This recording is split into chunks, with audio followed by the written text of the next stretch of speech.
Hello, folks. This is Joe from my geek scene, and welcome to the new year. Happy New Year to everyone. This is my first interview of the year, and I'm welcoming back K-Murdock. Kyle, how are you doing, sir?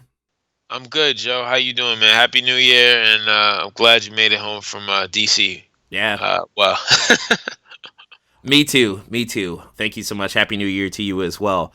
And the reason why I was out in the DC area is because we were both at MAGFest that's right. 2020. So I got to witness your performance on the main stage when you were curating all these awesome artists. But let's talk about your MAGFest 2020 set. Okay.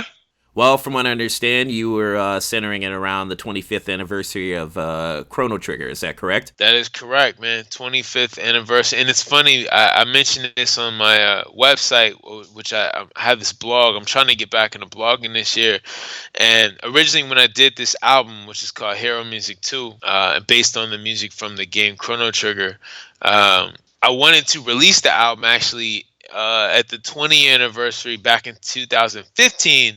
But when I decided to actually include vocalists on it, that kind of delayed everything, and it came out in 2016. So this was like a bit of a redeemable act for me, and it worked out because it's better to have and do the celebration live with my friends, and I was really excited going in and very happy with the end result. Cool. So last time we talked at length about your nerdier music projects. This time I wanted to start off. This time I wanted to start off with Panacea. So Oh wow, okay. yeah.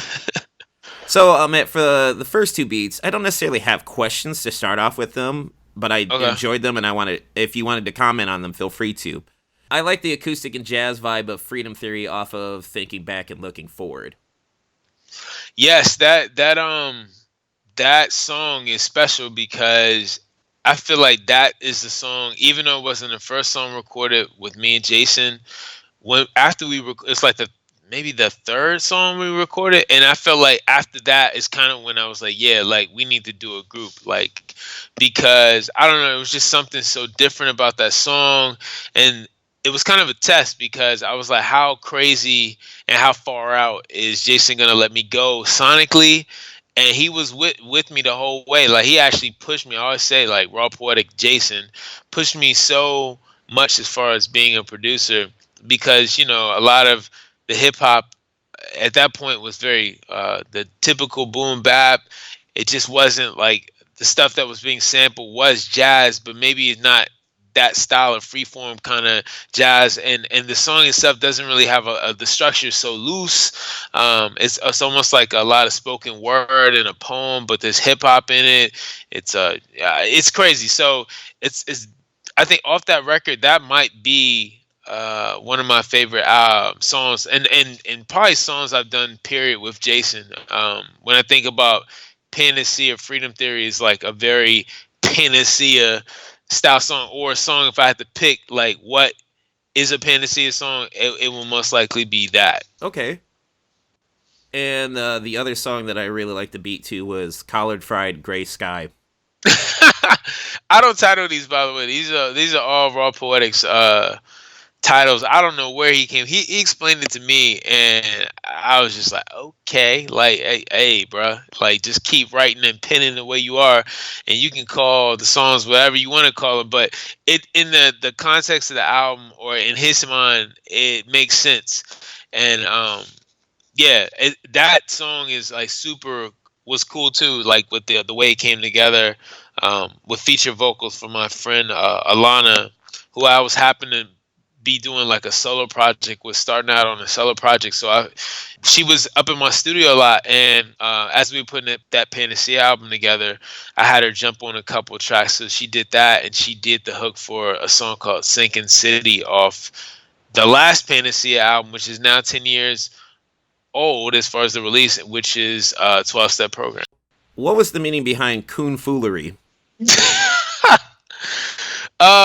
I think it was just a commentary because if you listen, I think that was taken from the Hairspray movie, and like the guy was like, I mean, it's like the way he's rapping, not rapping, but what he's singing about was kind of talking about black people being like basically all the things that black people were called at that time, a spade, a fool, a porch monkey, like, so it was kind of like a commentary. So I just wanted to take that and be like, this was stuff that was put out on like stages and movies, and like and kind of put a spin on it, because it sets up Heartache, which is like, if you listen to that interlude and then go into Heartache, it's kind of like, to me, I guess the equivalent would be like if you ever seen the movie Bamboo, there's a really very point.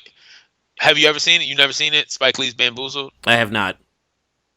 There's a poignant scene in the movie. If you, it's a really good movie. I know people very, Spike Lee's.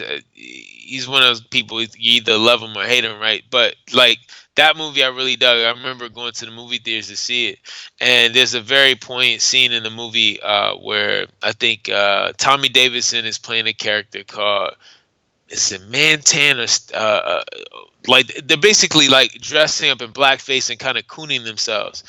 And so when I hear Heartache juxtaposed to that interlude, it reminds me of that scene in the movie where he's putting on he's like the whole process of turning his face black and grinding up the cork and burning it and putting it on. And it's a very like the score and the music, and it's like very sad. So it's like the idea of like, I'm going out there entertaining for people, a lot of times white people, but inside behind the makeup, I'm like, I'm heartbroken. So that's kind of the way I try to set up on the album, as far as like why that interlude sets up that song, and what would be, I guess, an equivalent as far as like something, a visual representation of what I was trying to do. Oh, okay. And it's a good movie, man. You should really check it out. It's and it's old too. Like that movie came out years ago, like it's maybe 10 or 15 years ago, and it's still, I feel like, holds a lot of weight now. No, I'll be sure to check it out. I'll write it down on my list of things to check out, so I can add that on for another interview with you down the road. For sure. So I guess this next part is my attempt to guess who you sampled for your Panacea albums. Wow. Oh, wow. Okay, Dan, you about to go there. Okay, let's go there, man. Okay. You mentioned Heartache. Did you sample Portishead? No, that was actually singing that My Heart. Yeah. That is, it's either Brenda Russell or Rochelle Farrell. It's like it's a vocalist, like it's not what's her name? Beth Gibbons from Portishead. I would like to say it is, but it's not. It sounds a lot like her, but it's not. Trust me, I'm a big Portishead fan, so I'm actually honored you think that. And funny story is that when I started making beats back in the day, back in the late 90s, when I was in high school going into college, at that time I would practice working on music by just sampling loops from existing songs, like breaks. And then a lot of times I was like, man, I need to put like a dope loop on there. So I used to wind up going to Portishead's Dummy album a lot, because there was so many empty pockets of just like the song Roads, the song Sour Times, which I know has been resampled and people have taken a sample and used it for other things. But yeah, I used to, a lot of my first initial Neosonic productions were basically just like kind of mashups of like existing breakbeats over Portishead loops. So I'm very familiar with like Portishead. I love them. Even to this day, that album is like 26 years old now, which is crazy. I have all three of the main Portishead albums, and it's just, right. What they do is great. Oh man, yeah. I didn't really like the last one. Was it third or the last one as much? I think honestly, Dummy was still their best. And I think the second album was like had some joints on it, and by the third one, I bought it just to be like, yo, I have to have, it's Portishead, and they were putting stuff out so few and far between. But Dummy, I think, is still the crown jewel in their discography, personally. I would have to go back and listen to all of them again. It's been quite some time, but there was I don't know what the name of the song is, and I'm gonna brain fart. I'll just bring that up at some other time. So on your song Coin Toss, yes, did you sample from Winnie the Pooh? Winnie the Pooh. What part? But just the what part do you think is from Winnie the Pooh? No, not that I recall. But honestly, at that point, I was sampling so much stuff, making some of those beats. Like I would be going through every kind of genre, or like library record you can think of, because this was the time, like a lot of stuff, I was very much a purist. Like everything I had to sample had to be from like vinyl. So I spent an exorbitant amount of time at record stores and crate digging and stuff. I pay my dues. So now, like when I go, I hate to say it, when I go to YouTube or find a CD, because I still use CDs and sample for the fidelity, because you never know what you're gonna get on YouTube. I don't feel bad about it, because I'm like, dude, I spent a lot of money, a lot of time, and probably got a lot of colds crate digging, just coughing around a lot of the dusty records and stuff. But no, not that I recall. I don't think I sampled Winnie the Pooh for for that song. But I'm curious, what part do you think samples Winnie the Pooh? It's like, dun, dun, dun, dun, dun, dun, dun, dun. Like it would keep going into that at the end of it. I wish I could like play it for you. Man, you know what? Let me go back and listen. I might have to Shazam my own track to see, or another place. I know it's kind of blasphemous to even say this, but a place I go, and actually they're pretty spot on with caching a lot of my samples. If you really want to find out, it's called whosamplethis.com. They're really good at finding, like, if you search Panacea, I think a lot of stuff will come up. A few tracks will come up, and they're pretty much right on. That's all I'll say. I'm not gonna say specifically, because I learned my lesson. I did that once, and I got contacted actually by someone from who used to be a singer and a writer from Motown about a track I had sampled, but I cleared it with the label, but the label never cleared it. So the guy contacted me for his like publishing, and I had to defer them happily to the label who settled that lawsuit, because he was asking for a few $1,000s. And I was like, dude, I cannot pay for that. But I was honored, because he was like, yo, the song, by the way, is dope, but give me my money. Yeah, it was very, very cool, but very scary situation. Man, I don't even want to think about having to deal with that sort of stuff. Yeah, it put the fear of God in me, as far as like, yo, I might need to tame my sampling. But I thought I was pretty good about picking very abstract stuff, or just taking parts that not a lot of people had, like taking the stuff that usually winds up on the cutting room floor, like the stuff that no one's thinking about. But that was one situation where, yeah, sure enough, and it's on Who Sampled This for sure, and I got flagged, and not only did I heard from the label, I heard from the original artist himself, and it was like his verified Facebook account, so it was legit. Do you feel like that's? I know this is an impromptu question, but for like sampling and stuff like that, is that kind of like a game of cat and mouse? Not saying you personally do this, but it's like, I know that some people will just sample stuff and be like, well, I'm probably not going to get caught at doing this. If you didn't go through like the proper channels and stuff like that. Well, I was so much like, even with Forever Famicom, like, I mean, that album's been out 10 years, and we sampled, thank God. I mean, a lot. I think the majority of the album is sampled, like Capcom samples. And with Mega Man or Raheem having that link where he basically has that blanket clause to sample any and everything in perpetuity for Capcom. We never been flagged by any of the other game developers or publishers, and we sample all kinds of stuff. But getting back to your question, like, I don't know, like when I was making beats back then, in that whole purist spirit, and just making it for the fun of making it, you never know if stuff was gonna get hurt or not. So it really wasn't until we got signed as Panacea. And I remember when I turned in the sample clearances, I never been even thought about that until I got asked for the Ink Is My Drink album, because there was a lot more samples and interludes and stuff that we couldn't use, because the label was like, there's no way in hell you're going to get clearance. And I remember on the third album we did, the Scenic Route, I had a Coldplay sample that I never thought was going to get like used, and the label actually was like, okay, you can put that in, because the part, I think it just met the amount I could sample without like getting like having to pay an exorbitant amount of money. But or honestly, when I was making that stuff after I got signed, I kind of had the idea like, well, I'll always be signed,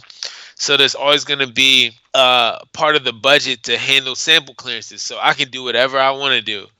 So that was kind of an ignorant way to be thinking, but at the same time, I just like creating. So that's even why now I didn't think at the age I am now at 40, I'd still be sampling as much as I do. But all the beats I've really been making say the last, like, for instance, two or 3 months, I've really been making a lot of beats. They've all been sampling more than like me playing original melodies and stuff. And like I'm like, yo, that's cool because man, Lord knows there was a few years where I really wasn't even making beats. So like now I'm playing catch up.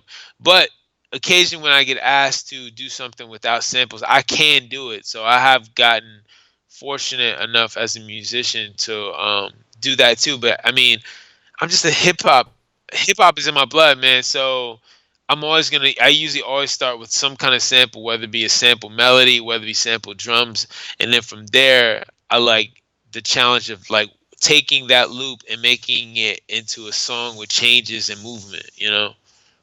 Like sonic sculpting? Was that a term that you Yeah, used? that's it. Yeah, no, I think I say soundscaping, but I like sonic sculpting because it kind of even plays into the whole what my phrase I say neosonics, like making new sounds, taking and based on old stuff and making something new out of it. But yeah, it is like that because or it's like curating. That's why I guess what I did on the stage last week at MAGFest really isn't a stretch for me because I've always had like DJ adjacent like vibes or like a Quincy Jones where he can like bring all these people together and make something really cool. I like that too, but I'm the dude who can go in the studio and make the beat as well. It's not just a matter of like bringing all the musicians and stuff together. I can also put together the track, and then it's just a matter of knowing, okay, am I going to keep the track or just use the track as a reference and have my people garnish it with real instruments and stuff. So that's kind of the fun, man. Every time I make a beat, I don't start with a template or anything. It's like drawing. So every time I open up the machine, which is literally the name of the software I use, Machine, it's a blank screen because it's like drawing on a blank piece of canvas. So I know whereas a lot of people have templates and, these are my go-to this and that. I like just doing stuff from scratch, man. So yeah. I can feel that, I know actually. that probably went off on a tangent, but hopefully that answer to your question was somewhere buried in there. Two things. One, now I remember the Portishead song that I really like. It's Biscuit. Oh yeah, that's a good one. That was off. Was that the second album or the? No, that's off the first album too. It's off a Dummy, yeah. Yeah. Yeah. Man, that album is like dope, man. It's a fire. Sour Times, Biscuit, Roads, I feel like the whole album is pretty much like just about a classic, man. So pretty much anyone that's listening to this, the takeaway from this is listen to Portishead's Dummy album. Pretty much, yeah. I mean, I think it came along as such a it was like one of the first quote unquote trip hop albums because it was like more Chiba, Portishead and what was Tricky, I think was the other guy, and Massive Attack. We're all kind of doing stuff that dabbled into hip hop, but honestly, when I think about what Portishead is, more lo-fi, like the way lo-fi has evolved now. And then you just had Beth Gibbons, the vocalist. She just had a really eerie but soothing voice. It made for some amazing music. I would agree with that. Yeah. I would agree with that. Now I have one final question on the did you sample section of this. Did you sample Aerith's theme on Blue Ice from the Scenic Route? Was that? It could have been. I can't see. That's the thing. Like those beats were made in 2006, which is crazy. Like they were made 14 years ago. But I was playing a lot of Final. I'm always playing video games, so I wouldn't be surprised if that was mixed in there. What part of that song do you think? Man, that's now you're putting me on the spot because like I had these questions mapped out weeks ago and stuff like that. So because I guess my process is like I'll record my ideas at the time to my audio recorder. I'll type it out, and then I'll go back, listen, and then I have it. It's in my head when I type out the questions at the time, and I'll just type out questions freeform, and then I start taking said questions and organizing them to try to make them flow, Okay. a little bit into my process. So, like, usually it's kind of like one of those things, like for some artists, once they write a song and they've done it over and over and over again and recorded it, they kind of forgot about it, go on to the next thing. That's kind of how I am with, like, so when I listen to a sample and I put down the question, I've already forgotten about it and gone on to the next thing. It's kind of like when Nardwar brings up, I feel bad for you because I'm bringing up like all these old songs and stuff, and I feel like I'm nardwaring you, with all this stuff. It's cool. I mean, I'm happy that people still like talking about some of this stuff. And it's amazing to me that when I think about like, yeah, that these tracks are now like 12, 13 years old. Like, I mean, you talked about we at the onset of this, we were talking about the first Panacea album. I mean, we made that album in 2003, so it's 18 years old. Like, that album is old enough to go to college. You know what I'm saying? Like,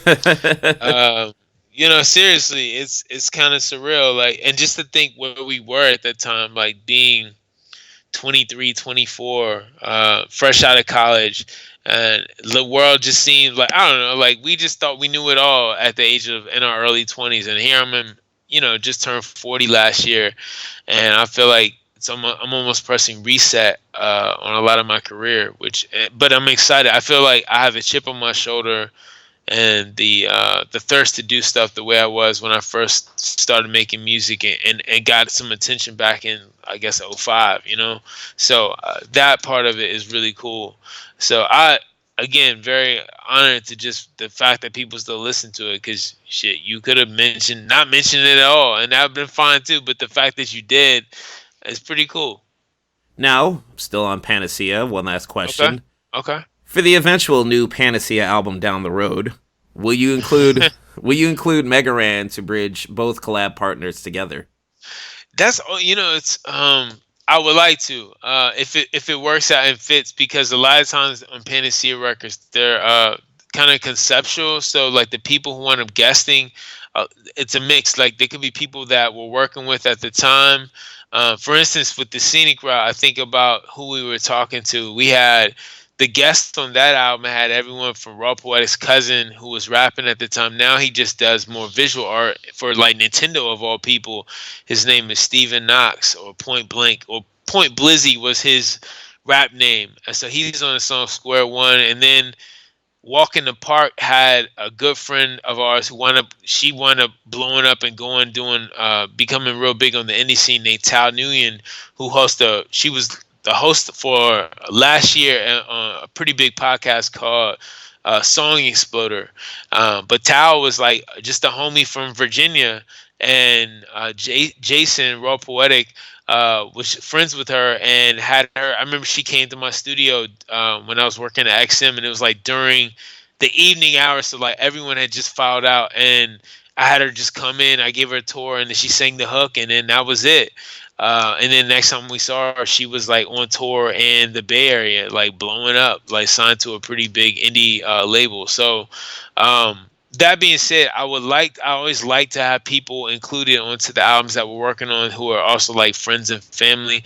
But it also is indicative of the fact that if they fit into the story and they can like play the part we need them to play or like help out, then for sure. But if it's just a matter of like, yo, I work with Megaran, I'm gonna get them on there, that probably wouldn't happen. Just because it's like has to make sense, and it has to be organic and authentic. It can't be forced. But I would like to. The long and short of it, I would like to definitely get Raw Poetic on there with Megaran, because dude, both of them are like literally from the same area in Pennsylvania, or Philadelphia rather, and both of them are really they're my two favorite vocalists to work with, man. That's why I continue to work with both, and hopefully more stuff with Raw Poetic will be coming out later this year. Another collaboration that you did, I would like for you to talk about it, is your Starseeds Golden Era album that you did with ParanormL. Oh, yeah. Wow, that's crazy. No one ever talks about that album, and I really like that album. I like the vibe of it and what we were trying to do. I just feel like with a lot of the stuff that I do, so it just, I don't know, gets looked over, or like it's just, a flash in the pan thing. But when people go back and revisit it, like, oh, this was a cool project. So, yeah, man, what do you want to know about that one? I didn't necessarily have any questions. Okay. I guess outside of like, because I wanted you to talk about your experience with it. I mean, I guess I could throw out like the generic one was like, what sort of theme that were you two going for when you were creating that album? That's a good question. So the name of the album is called The Golden Era, but it's like a play off. I came up with that name because I was like, well, what we're doing calling it the golden era, but not ERA, but ERROR, was that we're taking it back and doing stuff that would sound like the golden era of hip hop that we knew about, which was for us would be like late 80s or 88 to like 97. What I feel like most of the beats on the album are kind of in that vein. They sound like they could have come or been birthed in that era, but it's also like not making the error of like getting stuck. So it's like trying to be progressive, and that kind of plays on the way that the paranormal is. He's very dude is like really heavy into open your third eye and spirituality and hip hop, and to some people it might be corny or just different, but I mean he's from the area where like a lot of groups are into that stuff, like the Visionaries.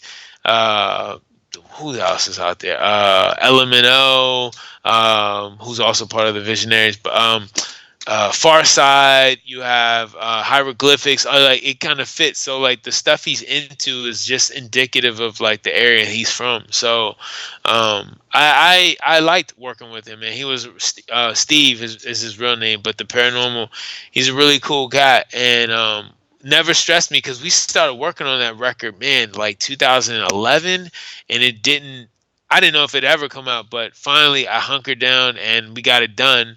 And ironically, for it taking like 3 years to do, it was only like 8 songs, but it worked out. And I happened to, I don't know if he had to connect or I had to connect, but we found someone who was doing like a limited run pressing of cassettes, and I mean they sold out. Yeah, people like that album. So and the guy who did the art for it, a good friend of mine, Rodrigo Pradell, he was kind of on that way too. Because at the time he was telling me a lot about when he started listening to the music, and he's a big Panacea fan too. He was like, yo, like, I don't know if you ever tried doing ayahuasca, and he told me about it, and he's like, man, like the whole experience. He's like, your music, I've tripped out doing ayahuasca, listening to Panacea. And I was like, when he told me about it, I was like, oh man, I gotta try it. But then he was like, well, I'm be honest with you, like people have died, and it's a situation where it's a really intense situation where you could possibly purge and throw up, and you really gotta like meet with the shaman and go through this. And I was like, man, I got kids now. I can't imagine like going somewhere and being like, audio creative K-Murdock dies for trying ayahuasca. Like, yeah, my wife would be just beyond disappointed. Like, so I do want to try it, but there's no guarantee it's not gonna. I think you actually have to go out of the country to do that, don't you? Yeah, you can't do it in the States. And you can if you know the right people. Now that's what my friend Rodrigo was saying. He's like, yeah, if you're really interested in going down that rabbit hole and swallowing that red pill, let me know. And I mean, we've talked about it, but I'm like, nah, I'll just stay having you do my tattoos and stuff. Like that's as far out as I'll go. I remember hearing a podcast. Well, his podcast is pretty much now done. An indie wrestler named Colt Cabana. I know I would be talking to. Oh yeah. I know him. Okay. He was the guy who came out as he was gay, right? No. Who am I thinking about? There was somebody who came out that. No. I'm thinking of another wrestler who was with Titus O'Neil. That's Orlando Jordan. Yeah. But anyway. So sorry about that. I wasn't trying to spread any rumors, but I got him confused. So Colt Cabana, I met back in the day when he had his podcast. He would interview a lot of indie wrestlers. Okay. So he interviewed this wrestler named Evan Bourne, or on the indie leagues he was known as Matt Sydal. And Matt Sydal is like really into psychedelics, and he was talking about how his whole ayahuasca trip, he went down to South America to go do this, and like he said, he had to have a shaman to guide him through his ayahuasca trip and stuff like that, because he was mentioning like things could go horribly wrong if you didn't have like the right people trying to guide you through this. Right. It's funny that you brought that up, actually. Yeah, well, I mean, like I said, when we were making, recording a lot of that album for the Golden Era, the Starseed Spot, he called it Starseed Beat, and that came from. We did a record together in 2009 for my first solo record called Pianorama, and he called it the Starseed. So he had kind of always been into that. And I think he even tried to start like a private Facebook group where he was like getting people who were really into like spirituality and hip hop involved. And the group was called the Star Seeds. Yeah, that was the name of the group, as opposed to just saying the Paranormal and K-Murdock. We like, let's call ourselves the Star Seeds. And the name of the record, I was very adamant. For whatever reason, I was like, yeah, let's call this the Golden Era. I just like the way that sounded. So dude was super cool with it. I mean, we still talk about possibly collaborating, but it's not like, like if this is all that we ever do, then we're happy with what we did too, For sure. Another thing that you worked on, I know that Kosmetropolis is sitting in the vault. Will it ever resurface? Oh my God. Damn, what interview were you reading to have me talk about? That's crazy. I just dug up those files. Did I Nardwire you a little bit? Yeah, you did. I just came across. I was searching for something else. It was like around that time, and I came across like that folder for Kosmetropolis. That's what it was called. Because it was the idea, like people like, yo, man, I listen to a lot of your stuff. It sounds very spacey but soulful. I'm like, cool, that's cool. And I was like, here I am in DC, which is obviously the nation's capital, metropolitan city. So I was like, yo, like, why not call it Kosmetropolis, but obviously spell it like, I'm real big about turning C's to K's. So I was going to call it, Kosmetropolis with the K, Kosomo. You can spell the rest. Or KOS Metropolis. And yeah, I want the art to be like Tron, like very, like with that high, neon colors and very pixelated and stuff like that. And I had a guy working on it at the time, but it never panned out. Like I recorded maybe 6 or 7 tracks, and the idea was that all the people on it were going to be local DC artists. So it's going to be a mix of people that people knew me from working with from DC. So like Raw Poetic, I was doing music at the time for R&B guy, singer songwriter who's was Grammy nominated, named Raheem Devon, and working with another guy named Wes Felton. But I have to say, I recorded a bunch of songs with like people who were kind of like bubbling on the scene at that time. But man, never came out. I mean, I got a lot of albums and cool ideas that are written down somewhere in my Evernote that just maybe they'll I don't know, one day materialize into something, or if not, I'll make a cool blog post about it or something, Okay. That's crazy though, that no one's ever brought that album up, I had to do some deep digging, I bet. tend to do. Would you talk to my wife? My wife didn't even know about that joint. That's crazy. No, I've never met your wife. Never once talked to her or anything like that. Talk to an ex? Like, no, I'm just playing. No, I meant it was a written article that I found somewhere, and wow, man, you were like the internet sleuth, man. I have to if I you know how I like to do good interviews. Yeah, no, you're thorough, man. You're super thorough. It's just I can't do that generic bullshit. I can't stand that stuff. Right. No, I got you. I'm glad, because I've done my fair share of those generic bullshit interviews, and I appreciate what you do. So see, now you got me cursing because it gets me angry thinking about terrible interviews and stuff like that. Man. No, I'm not even quite heated. Not even close. I'd like to go into now a little bit of the nerdcore territory. Okay. So, some artists have a love-hate relationship with the nerdcore genre. How do you feel about being placed in the genre? I ask this because I know that you do more than nerdy beats. I used to kind of purse my tongue as far as that, like saying like, because I obviously don't want to be like seem like I'm ungrateful, because a lot of people know me more for my work in quote unquote nerdcore, or like the nerdy video game stuff that I was doing.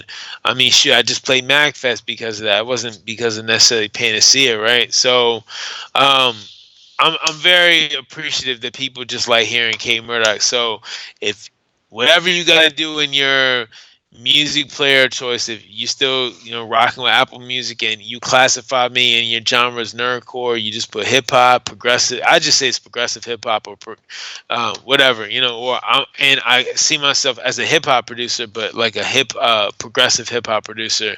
And the beauty about hip hop is that if you think about it, hip hop is literally found its way into so many other genres, particularly this last couple of years, because you have everyone from Little Nas X to Florida Georgia Line doing stuff where it's like hip hop tinged. You know what I'm saying? So, because hip hop is pop music. Like I never rest on the fact that, or like to be pigeonholed where I'm like, yo, this is all I do. It's video game stuff. Like I've done a lot more than that. I mean, we spent the first half an hour of this interview talking about the stuff I was doing prior to Nerdcore, which is the Panacea stuff, which honestly, if you had asked me in 2009, right when I started working with Mega Ran, I thought I'd still be doing more other hip hop, other progressive hip hop, and not so much Nerdcore. I didn't know what was going to happen beyond us releasing Forever Famicom. And even when I released that, I was like, my idea, the way I looked at it, I was like, I'm not making a quote unquote nerdcore album. I'm just so happen to make a hip hop album that instead of sampling the same jazz and soul records that everybody else has sampled the last 15 years prior, I was sampling video games because I feel like no one really was doing that on that level, or sampling the games I sampled, like Earthbound and Secret of Mana and Chrono Trigger. Like, I just felt like if you were taking hip hop, it was taking the stuff that everyone knew, like Super Mario Brothers, or like really known themes and stuff. So I'm more proud of the fact that people kind of see us as trailblazers, and that's it. But I've kind of gotten away from like getting pissed when people are like, you're nerdcore. I'm like, all right, cool. That's just what you classify me as. I just think of myself as a hip hop producer, or a producer who's grounded in hip hop, who happen to make a nerdcore record and do a lot of nerdcore music, but also do a lot of, other types of music too. So yeah.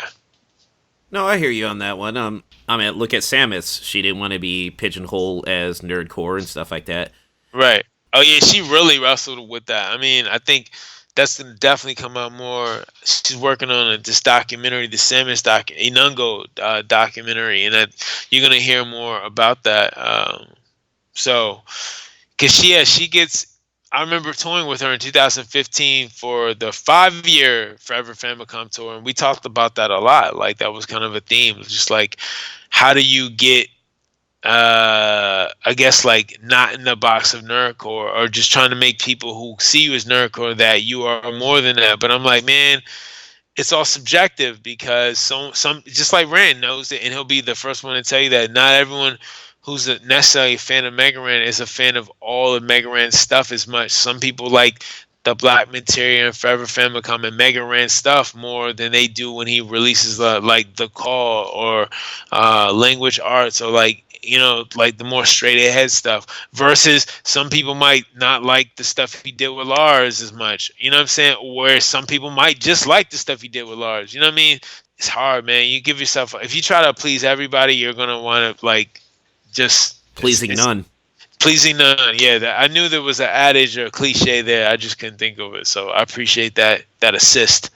No problem. I mean, it is true. It is true, and I've given up on that.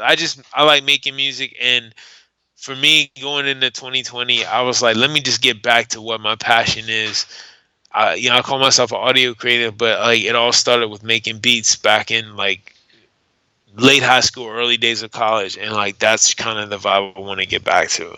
I mean, I also think it would be more rewarding, though, like, you're putting out the stuff that you want to put out, because I guess that's definitely one of the benefits of being an independent artist. You don't have someone breathing down, like, some record producer, like, well, maybe you should tweak it this way, maybe you should tweak it that way. Oh, no, yeah, you're right. The vision that you put out is what you wanted to put out, so, and people can support it whether they want to. I mean, if they don't want to support it, they don't have to, but if those that want to support it, they certainly can. So that must be rewarding, though, being able to do your own creative path the way that you want to do it. Definitely, man. I mean, I think about it. I would never been, if I was signed to Rawkus and Sony still, if I had gone to them with the idea of Hero Music, for instance, they would be like, are you serious? Like, no. Like, they would have instantly shot that down, even though my heart was like, yo, this is something I like, a passion project of mine. So, originally, even when I did Hero Music 2, I was just going to be instrumental, similar to Volume 1, where I took the Final Fantasy 3 or 6, depending if you, whatever you call it, the US or the Japanese title. But so it was Mega Man. It was like, yo, why don't you, in an effort to like get some of these like collaborations and get some of these other people heard, these NPC people, because it's just when I started, like, I guess officially like being part of the collective. He suggested like I do a vocal record, and then I sat down. I was like, oh, that would be cool if I had everyone in the crew kind of like matched up with somebody from the record. So that's the first thing I did. I just pulled open a drafted a sheet of paper, or excuse me, a note, and on my computer, and I just took the names of the people in the NPC, and then next to them I thought about who they fit personality wise in Chrono Trigger.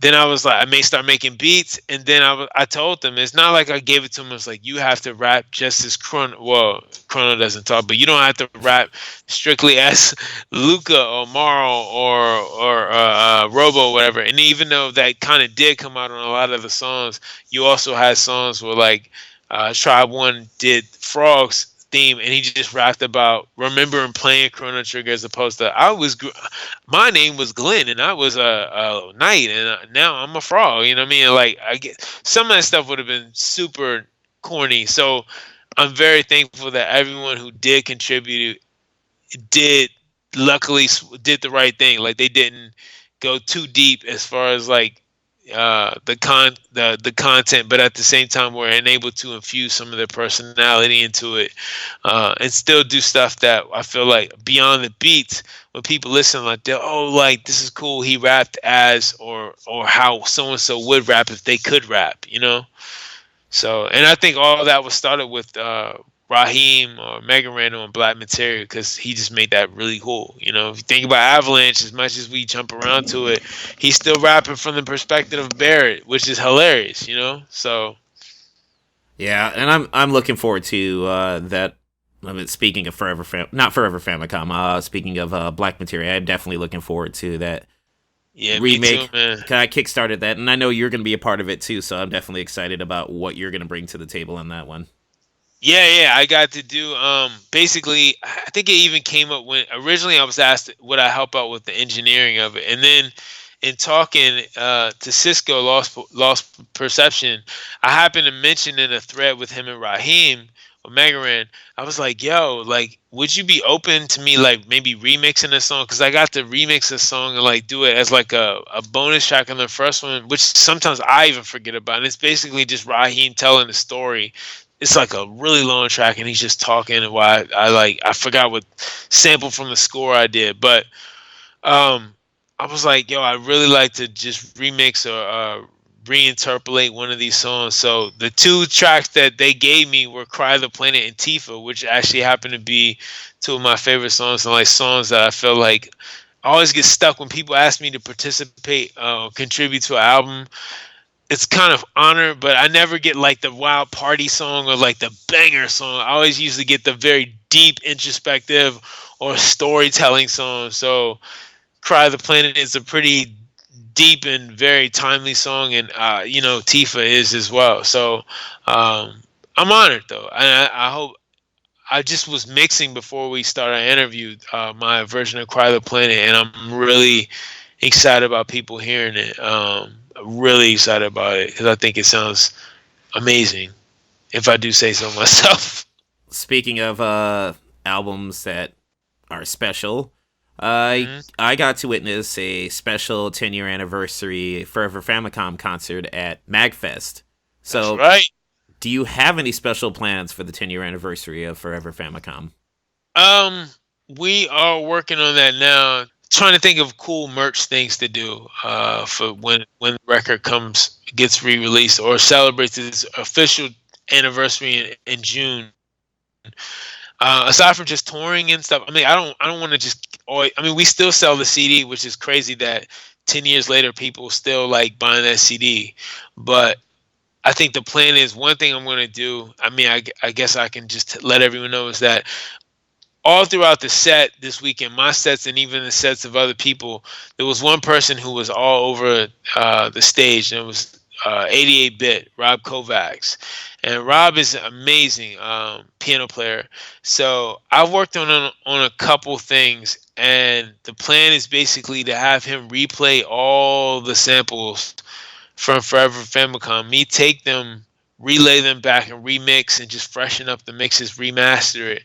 And then we'll do like a special, I'm thinking of doing like a game of the decade version where you can finally get Forever Famicom and all the DLCs or something. Or if we re-release the album, it will have like updated art and like maybe be a limited edition seal or something. So, and we talked about a few more physical, cool merch ideas as well. But aside from doing that, the other aspect would just be touring. So maybe doing some shows around the country would be really cool this summer, looking at some big cons and in the Midwest and to the South, to West Coast, that we can pop up on and basically do what we did Saturday night at MAGFest, which is like 60% of the album, you know what I'm saying?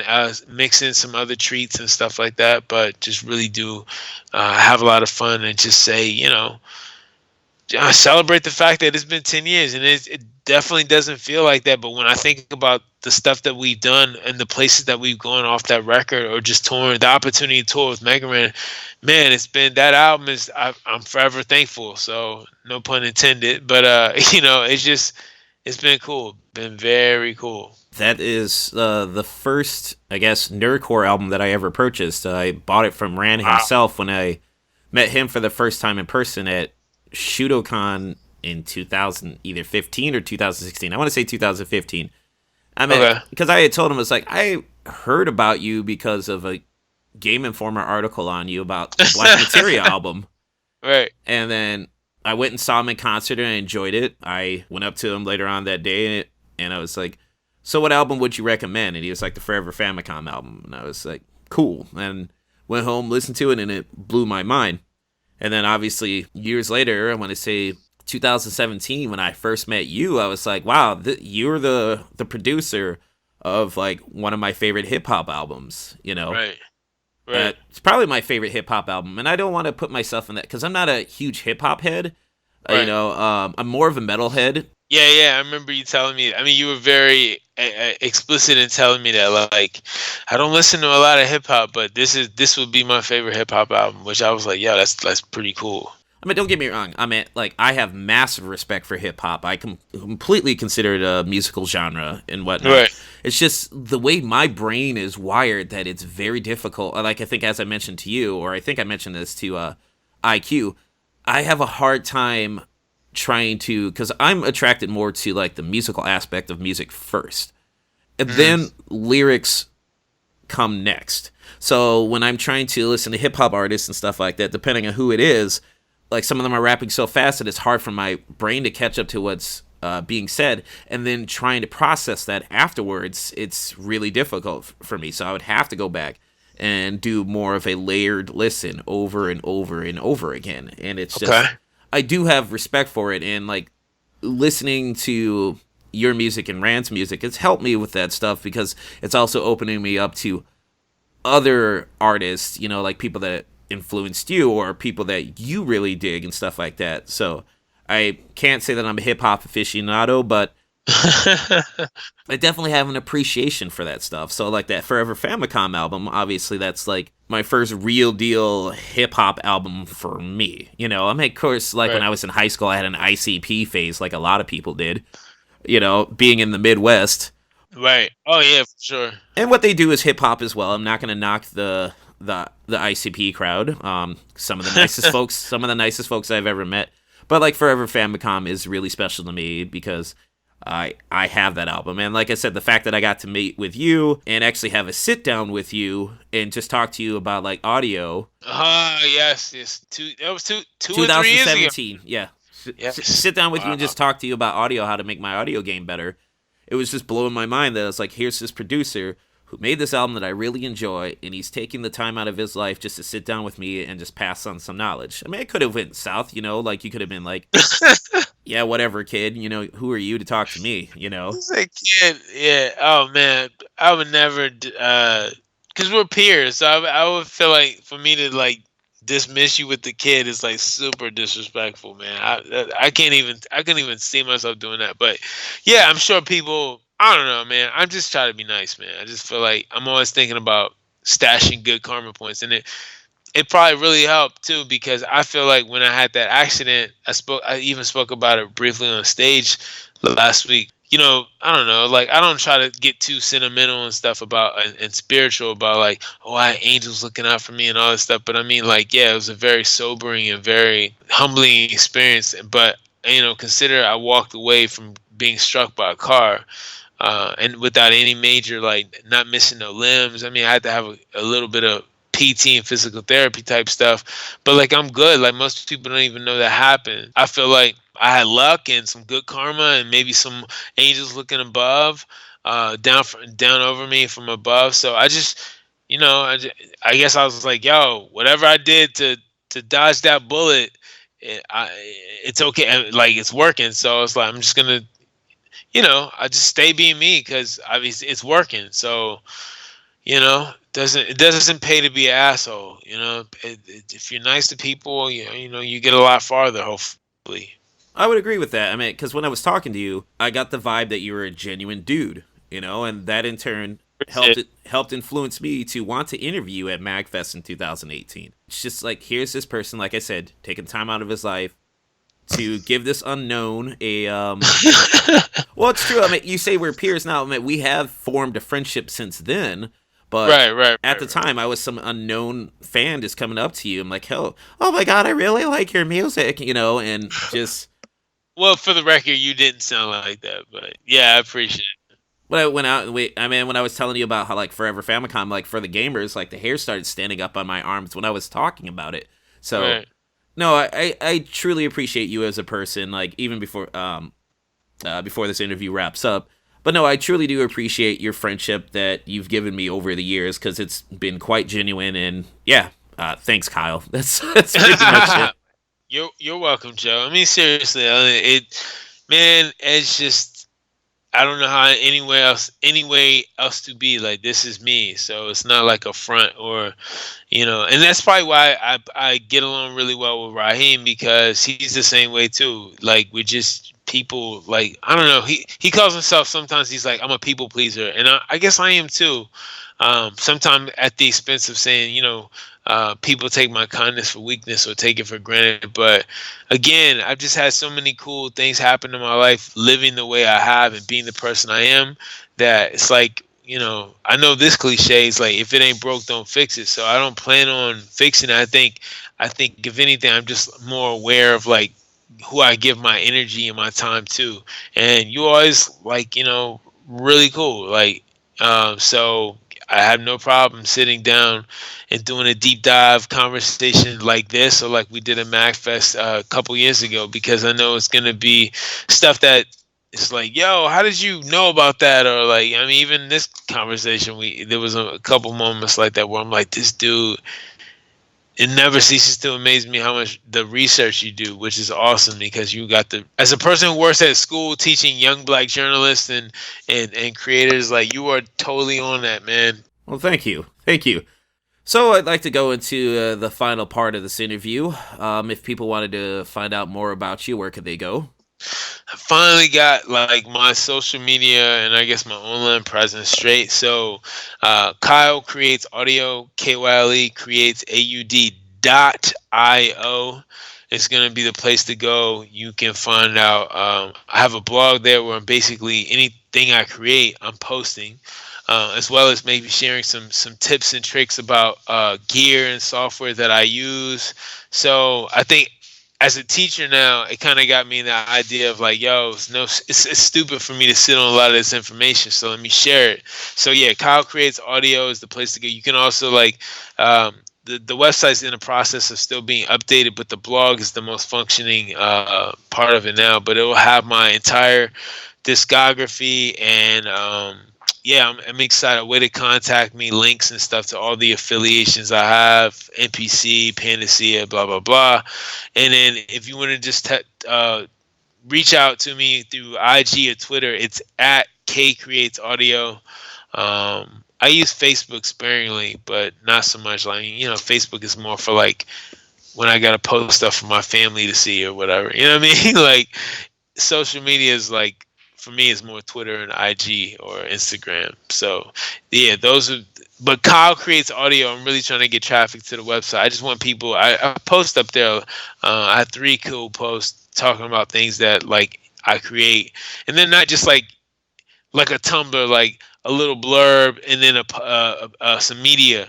I like do some kind of, I talk a lot. So I talk a lot. I write a lot, and I just want more people, hopefully, to appreciate and read some of the stuff I posted up there about my process. No, I've read your first post. Okay. About how you incorporated your kids into like an audio beat. Yeah, that was kind of cool. That's something I probably am gonna do annually now. My wife, I think, has gotten in my ear like, we need to do this every year. So I'm like, okay. So yeah. And I do dig the new logo because, like, as I mentioned to you in private, like the color scheme reminded me of Africa.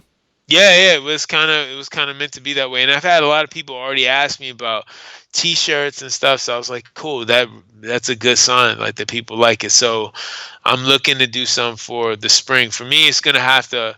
I'm trying to get a lot of stuff done like in the next couple of weeks, because once school kicks in, as far as like my master's program, as well as like the classes I'll be teaching starting end of next week, it's going to be hard. So I'm trying to front load and do a lot of stuff now while I have the time, And final question.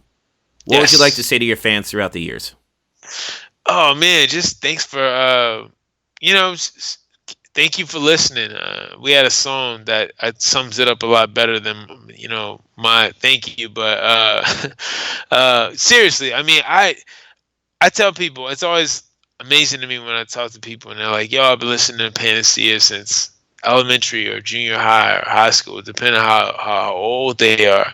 But also like, yo, I still listen to your albums. I'm like, yo, those albums came out like a decade plus ago. So, like, when we were making those records, obviously, if they happen to be considered timeless to the point where they can be revisited like that, the same way that I can revisit a Tribe Called Quest or De La Soul album 20 plus years later, then I think we did something really cool. And that not only goes for Panacea, but any of my music. I mean, Forever Famicom is 10 years old, but I feel like some people still talk about that album like it's brand new or like it's like the new wave. And I'm like, no, man, if anything, it just kind of like opened up the floodgates to expose other people that this is a sound that's going on. And like Nerdcore doesn't have to be so quote unquote on the nose or nerdy. It can be, it can sound like this too. So, but yeah, that would be it. So just, thank you for listening, and just please stay listening, because I really wasn't joking when I said this on stage last Thursday, but I have a shitload of music that I'm ready to like release this year. I'm doing so many EPs with so many incredible artists that I'm very excited, and they're all very different. So that there's going to be a cool challenge of creating this like tapestry that's like of all these different pieces, but they, I guess the common thread is that I produced them, but it also just for me can show off like my breadth of how wide my array is of producing is. So yeah. Well, Kyle, thank you for granting this interview. Yeah, you're welcome, man. Thanks, Joe. I appreciate it. Thank you for always wanting to interview me, man. It's not a lot of people who want to talk to me. I'm like, maybe I talk a lot because I talk a lot, but I don't know. So I appreciate it. No, I like good conversations, and the good thing about what I do is I get to interview the people that I want to do. I get to make those suggestions. Right, that's very true. Very true. So, folks, this is Joe from My Geek Scene with Kyle, or K-Murdock. Take it easy. All right, peace.